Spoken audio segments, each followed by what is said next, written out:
क्या senior citizens को income tax return file करने की ज़रूरत है? क्या उनको इनकम टैक्स रिटर्न फाइल करने की मैंडेट है इन केस उनकी income amount not chargeable to tax से ज़्यादा हो जाता है, दैट इज़ 2.5 लाख, 3 लाख या 5 लाख एज़ द केस में भी उनको जो है क्या रिटर्न फाइल करने की ज़रूरत है या नहीं है? उसके लिए हम लेके आ गए एक video that is regarding section number 194P। Hello friends, मैं हूँ श्री कृष्णकांत साह और आप देख रहे हो tax of in buddy channel जहाँ पे हम बातें करते हैं फाइनेंस एंड टैक्सेशन की। चलिए स्टार्ट करते हैं अपनी वीडियो पे। आपको स्क्रीन पे दिख रहा होगा सेक्शन नंबर 194P। तो आप समझते हैं क्या कंडीशंस हैं जिस पे सेक्शन नंबर 194P एप्लीकेबल हो जाएंगे।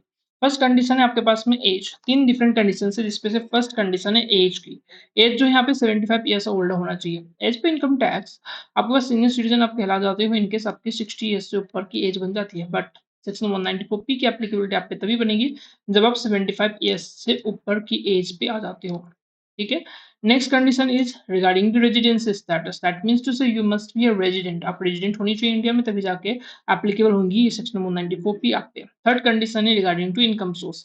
आपके पास इनकम सिर्फ और सिर्फ पेंशन से होनी चाहिए या पेंशन पे जो ब्याज आए हैं एक्रू हुए हैं वो ब्याज, या फिर interest on from the bank saving या फिर डिपॉजिट। सेविंग बैंक अकाउंट है आपके पास या फिक्स डिपॉजिट बैंक अकाउंट है, उन पे जो इंटरेस्ट आपने कमाया है वो इंटरेस्ट की आपके पास अर्निंग होनी चाहिए एंड नेक्स्ट पेंशन की ही अर्निंग होनी चाहिए। इसके अलावा कोई और अर्निंग आपके पास हो जाती है may B from the house property, business source या फिर कोई और इनकम हो जाती है, तो you want be eligible for section 194P। तो सेक्शन 194P के लिए आप देख पा रहे हो यहाँ पे 1, 2 एंड 3 तीन कंडीशंस हैं। ये तीन कंडीशंस आप कंप्लाई करते हो तभी जाके सेक्शन 194P के लिए आपकी एलिजिबिलिटी बन जाती है। तो आप देखो इनकेस आप 75 ईयर्स से ऊपर हो, रेजिडेंट हो एंड इनकम आपके पास सिर्फ पेंशन है एंड पेंशन की इनकम है एंड इंटरेस्ट इनकम है, interest income from saving and fix deposit.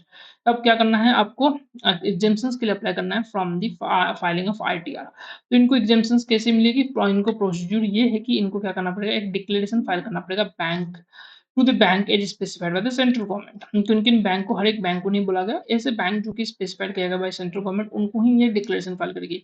Declaration file करेंगे सीनियर जो भी हमारे पास सिटीजन्स हैं, ये डिक्लेरेशन इनको फाइल करना पड़ेगा एक फॉर्म पे, जो फॉर्म है 12BBA, जो फॉर्म की स्पेसिमेन आपको दिख रही होगी स्क्रीन पे। इनको डिक्लेरेशन फाइल करना पड़ेगा जहाँ पे इनको अपना नेम एंड एड्रेस तो देना ही पड़ेगा, पैन नंबर देना पड़ेगा या आधार नंबर देने पड़ेंगे, प्रीवियस ईयर किस प्रीवियस ईयर के लिए ये फाइल कर रहे हैं वो, डेट ऑफ बर्थ अपने बताने पड़ेंगे, नेम द स्पेसिफाइड बैंक, किस बैंक के अप्लाई कर रहे हो उस पे, and employer from which pension is drawn, जहां से आपकी पेंशन आ रही है उसके बारे में आपको बताना पड़ेगा, पेंशन पेमेंट ऑर्डर नंबर भी आपको यहाँ पे बताने पड़ेंगे। ठीक है। फिर आपको वेरिफिकेशन देना पड़ेगा कि self declaration, basically this is self declaration, जहाँ पे आपको बताना पड़ेगा कि आई son and daughter of this do hereby certify that information given above is complete and correct and I do not have any income other than the income of nature of the pension and interest which is receivable in the account of the specified bank is stated above। तो इस bank account पे, इस bank पे जो आपके पास saving account है, deposits हैं, उन पे जो इंटरेस्ट आ रहे हैं प्लस पेंशन, इसके अलावा आपके पास में कोई और इनकम अवेलेबल नहीं है, इसकी आपको सर्टिफिकेशंस देनी पड़ेंगी। तो आपको डिक्लेरेशन देना पड़ेगा, that is form number 12BBA पे। ठीक है।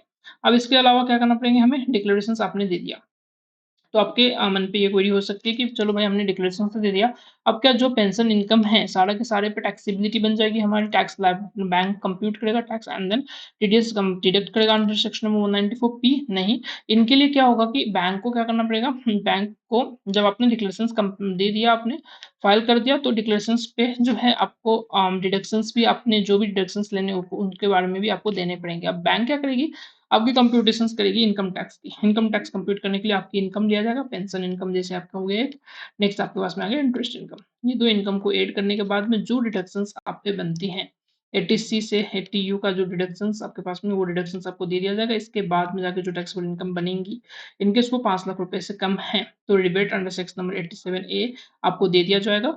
एंड तब इनकेस 5 लाख से नीचे है तो टीडीएस, कुछ टीडीएस आपके पास कटेगी ही नहीं। इनकेस 5 लाख से ऊपर है तो इनकम टैक्स लायबिलिटी आपकी बनेगी, तो इनकम टैक्स लायबिलिटी पे टीडीएस काटने का काम बैंक का रहेगा।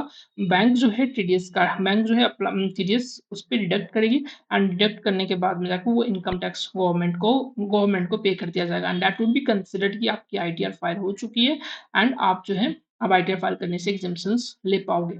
ठीक है। एंड बैंक क्या ये भी क्वेश्चन हो सकती है आपकी कि इन केस बैंक क्या न्यू टैक्स रेजिम अप्लाई करेगी, ओल्ड टैक्स रेजिम अप्लाई करेगी, तो बैंक को वहां पे कंप्यूट करना पड़ेगा in both the tax regime and which show ever is more beneficial for you, वही बैंक को अप्लाई करना पड़ेगा। तो इट मीन टू से जैसे एम्प्लॉयर एम्प्लॉय के लिए क्या करते हैं, पूरा पूरी साल की इनकम कंप्यूट करते हैं, हम देन ओल्ड रिजिम या न्यू रिजिम एज में भी स्पेसिफाइड बाय द एम्प्लॉय यहाँ पे स्पेसिफाई करता है कि हमें कौन सी रिजिम पे जाना है। हाउस एवर एम्प्लॉयड इन पे जो है दिखाते हैं कि भाई एम्प्लॉय ये देख लो, आप ओल्ड रिजिम आपके लिए ऐसे करके टैक्स बन रही है, न्यू रिजिम पे ऐसे टैक्स बन रही है। तो आपको जो भी टैक्सेशन की स्कीम सेलेक्ट करनी है आप सेलेक्ट करके हमें बता दो, उसके हिसाब से एम्प्लॉयर पूरा पूरी साल की कंप्यूट करने के बाद इनकम टैक्स जो आती है उसको डिवाइड बाय 12 करके हमें टीडीएस वो डिडक्ट करके गवर्नमेंट को पे किया करती है। तो इन सिमिलर सिनारियो यहाँ पे हो क्या रहा है, बैंक के पास में सीनियर सिटीजन्स 75 ईयर्स से ऊपर वाले जो सिटीजन हैं उनको अप्लाई करना पड़ेगा। वो जब अप्लाई कर देते हैं तो बैंक आपकी कंप्यूटेशंस करेगी इनकम को एंड चैप्टर 6 से डिडक्शंस भी अलाउ करेगी, इनकेस कोई रिबेट बन रहा है रिबेट अलाउ करेगी। एंड देन वो बेनिफिशियल टैक्स रेजिम दिखेगी आपके पास में, ओल्ड या फिर न्यू टैक्स रेजिम कौन सी बेनिफिशियल आप पे हो रही है। तो इन द सिनेरियो वो टैक्स रेजिम पे आपके टैक्स कंप्यूट करने के बाद टीडीएस बनती है, तो टीडीएस आपके डिडक्ट कर लिया जाएगा and that would be considered कि आपने इनकम टैक्स रिटर्न अपना फाइल कर दिया है, you need not file your income tax return. So this was the case, जो सीनियर सिटीजन्स को एक बड़ी एग्जाम्पशन दी गई है, इनकम टैक्स रिटर्न फाइल नहीं करने की जरूरत है।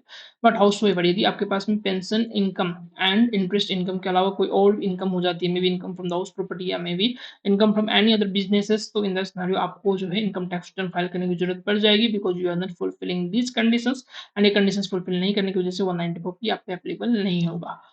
तो ये है हमारे पास रिगार्डिंग टू सेक्शन 194 पी, जो 75 ईयर्स और ओल्डर हैं उनके लिए बहुत ही बेनिफिशियल स्कीम है। आपके पास में जो है आपको करना क्या है, बस बैंक के पास जाके अपनी डिक्लेरेशंस फाइल कर देनी है जो रिस्पेक्टिव फॉर्म पे, जिसकी मैंने फॉर्मेट अभी आपको दिखा दिया।